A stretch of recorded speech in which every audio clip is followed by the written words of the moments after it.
Hello. Ito pa lang railings yung nagawa namin. Si Dante Boy ang aking welder na pinakabagtik sa lahat.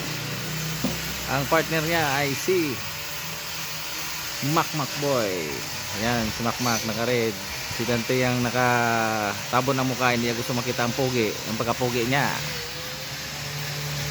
Railings pala to, tapos tempered yung ilagay namin na glass. Makikita nyo po yan kapag matatapos. Kulay po brown ang kulay ng tempered niya.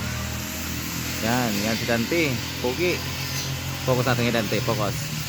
Dan! Pre! Ah!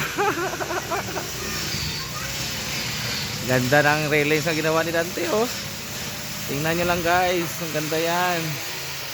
Mas lalo pa yung gaganda kapag malagyan na ng tempered. Lalo pa yung magaganda kapag malagyan ng tempered yan. Yan. Wow.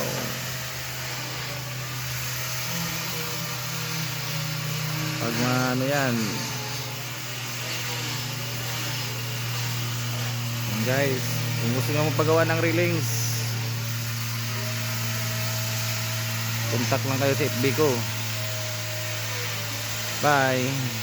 See you next time. Kapag makapitan ko na to ng tempered, i-video ko ito ulit. Bye bye.